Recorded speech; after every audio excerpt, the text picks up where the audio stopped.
श्री स्वामी समर्थ. स्वागत आहे तुम्हा सगळ्यांचं माझ्या यूट्यूब चॅनलवरती. आजचा दिवस तुम्हाला सर्वांना खूप छान सुखाचा आनंदाचा जावो हीच स्वामींचरणी प्रार्थना करते आणि आजच्या व्हिडिओला सुरुवात करते. पण त्या अगोदर तुम्ही जर चॅनलवरती नवीन असाल आणि चॅनलला जर सबस्क्राईब केलं नसेल तर नक्की सबस्क्राईब करा आणि त्याचबरोबर बाजूचं बेल आयकन दाबायला विसरू नका आणि कमेंटमध्ये श्री स्वामी समर्थ लिहायला अजिबात विसरू नका. पहा, पवित्र महिना हा संपला आहे आणि आज आहे पिठोरी अमावस्या. श्रावणातील सगळे दिवस हे संपलेले आहेत आणि अमावस्या, तर या अमावस्येला पिठोरी अमावस्या असे म्हणतात किंवा दर्शी अमावस्या असेही म्हणतात. आणि या अमावस्येच्या दिवशी बैलपोळासुद्धा आलेला आहे. पहा, आपल्या हिंदू धर्मामध्ये खूप महत्त्वाचा म्हणजे शेतकऱ्यांचा खूप महत्त्वाचा असा मोठा सण हा बैलपोळा मानला जातो. म्हणजेच बैलपोळा. तर या बैलपोळ्याच्या दिवशी शेतकरी आपल्या बैलांना छान असं धुवून काढले जाते. त्याचप्रकारे रंग वगैरे लावून, फुगे वगैरे लावून त्यांना छान पद्धतीने त्यांना सजवलं जातं. त्यांना घंटा वगैरे घातली जातात. भरपूर असा त्यांचा साज शृंगार केला जातो आणि त्या दिवशी बैलांना खूप चांगल्या पद्धतीने सजवून त्यांना कष्टाची कामे ही जी काही आहेत ती त्यांच्याकडून त्या दिवशी करून घेतली जात नाहीत. या दिवशी बैलांची पूजा देखील केली जाते आणि त्यांना गोड पदार्थाचा नैवेद्यही दाखवला जातो. त्याचप्रमाणे या बैलपोळ्याच्या दिवशी घरामध्ये पुरणपोळीसुद्धा बनवली जाते आणि ती पुरणपोळी आपण बैलांना खाऊ घातली जाते. आपले हिंदू धर्मामध्ये बैलपोळा सण हा खूप महत्त्वाचा आहे. तर आज आहे अमावस्या आणि या अमावस्येला पिठोरी अमावस्या असे म्हणतात. तर पिठोरी अमावस्या ही आपल्या मुलाबाळांसाठी खूप महत्त्वाची मानली जाते, कारण या दिवशी आपण आपल्या मुलांसाठी भरपूर काही व्रत उपाय सुद्धा करू शकतो. त्याचे 100% फळ हे आपल्याला प्राप्त होत असते. म्हणून अमावस्येच्या दिवशी आपल्या मुलांसाठी बरेच जण व्रत करतात असतात. त्याबद्दल माहिती मी तुम्हाला तुमच्यासोबत शेअर केलेलीच आहे.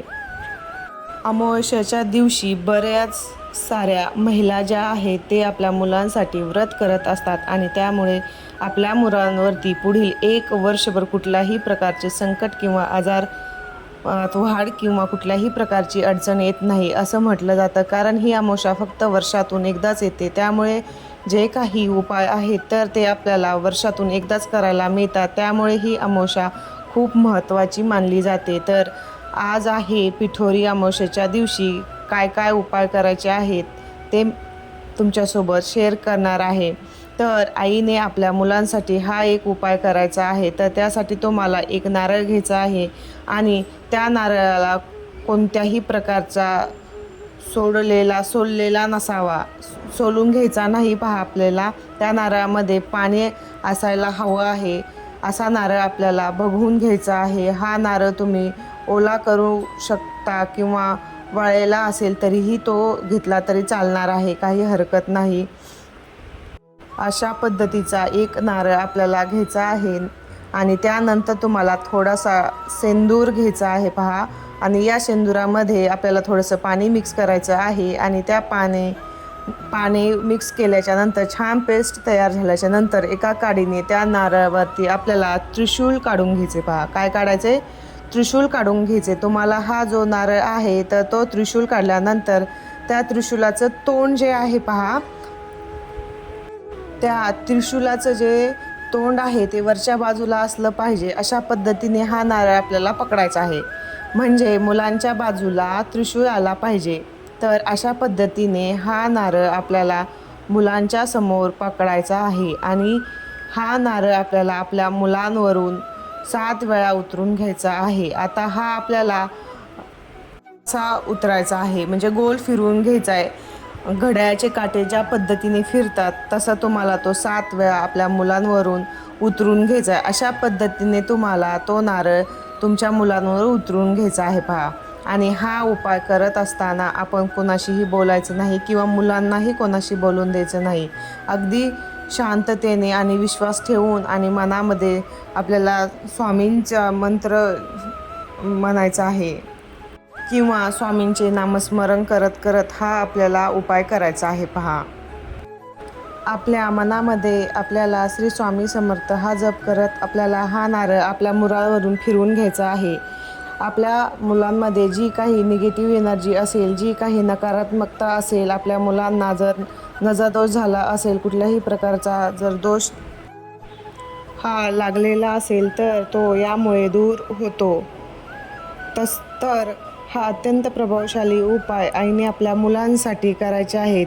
तुमची मुले जर वारंवार आजारी पडत असतील आणि तुमच्या मुलांची जर अभ्यासामध्ये प्रगती होत नसेल किंवा तुमची मुले खूप अभ्यास करतात आणि तरी देखील त्यांच्या अभ्यासामध्ये प्रगती होत नसेल आणि तुमच्या मुलांवरती कोणत्याही प्रकारचे संकट आले किंवा कोणत्याही प्रकारचा दोष असतील तर आपल्याला मुलांसाठी अमावस्येच्या दिवशी हा नारळ जो आहे तर तो फिरवून आपल्याला टाकायचा आहे. त्यामुळे काय होतं तर नारळातलं जे पाणी असतं ते पाणी आपल्या मुलांच्या नकारात्मकता किंवा ज्या काही निगेटिव्ह एनर्जी आहे, ते काही दोष आहे तर ते सर्व शोषून घेतात.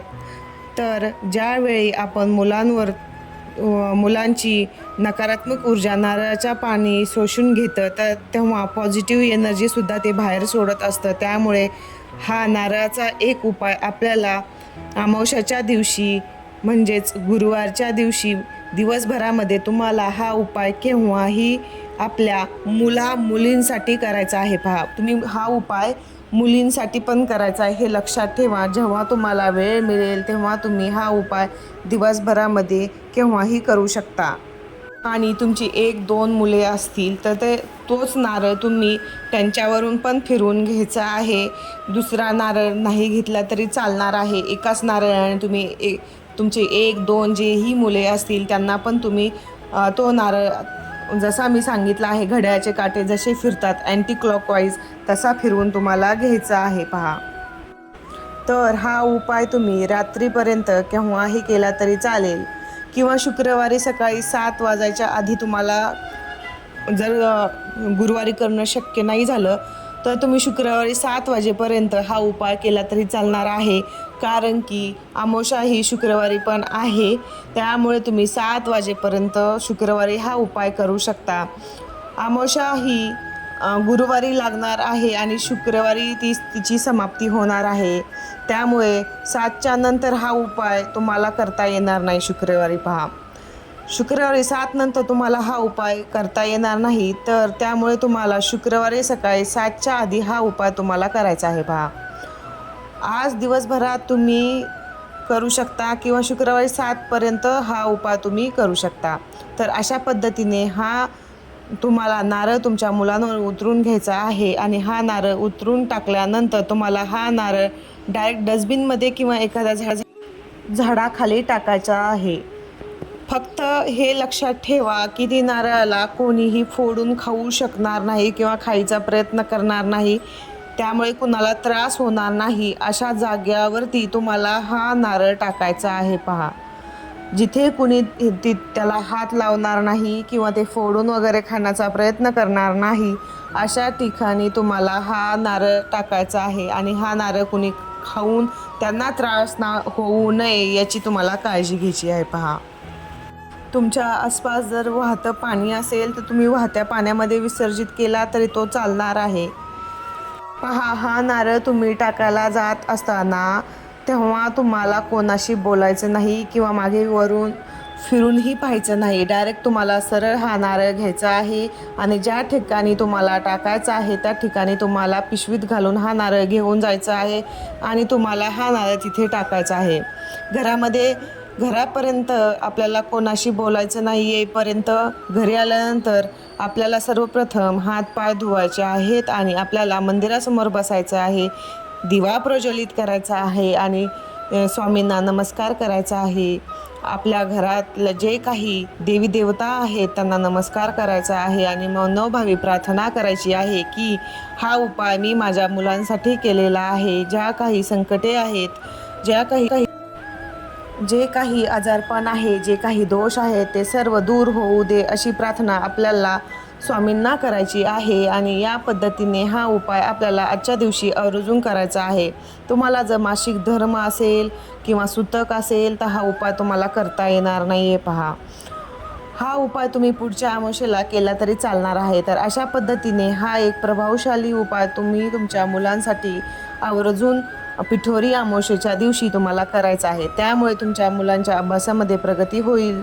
आणि सर्वात महत्त्वाची गोष्ट म्हणजे जे काही उपाय मी मुलांसाठी शेअर करत असते तर ते उपाय मुलींसाठी दोघांसाठी आहेत हे लक्षात ठेवा. पहा, आजचा हा अत्यंत प्रभावशाली उपाय हा सर्व आपल्या महिलांनी आपल्या मुलांसाठी मुलींसाठी आपल्याला आवर्जून करायचा आहे. हा योग पुन्हा एका वर्षानेच येणार आहे, म्हणून आपल्याला हा मिस करायचा नाही. तर हा उपाय आपल्याला करायचाच आहे. तर चला, झालेली सेवा स्वामी महाराजांचरणी अर्पण करते. व्हिडिओ आवडला असेल तर व्हिडिओला लाईक, शेअर आणि चॅनलला सबस्क्राईब नक्की करा. भेटूया पुढच्या व्हिडिओमध्ये. तोपर्यंत श्री स्वामी समर्थ.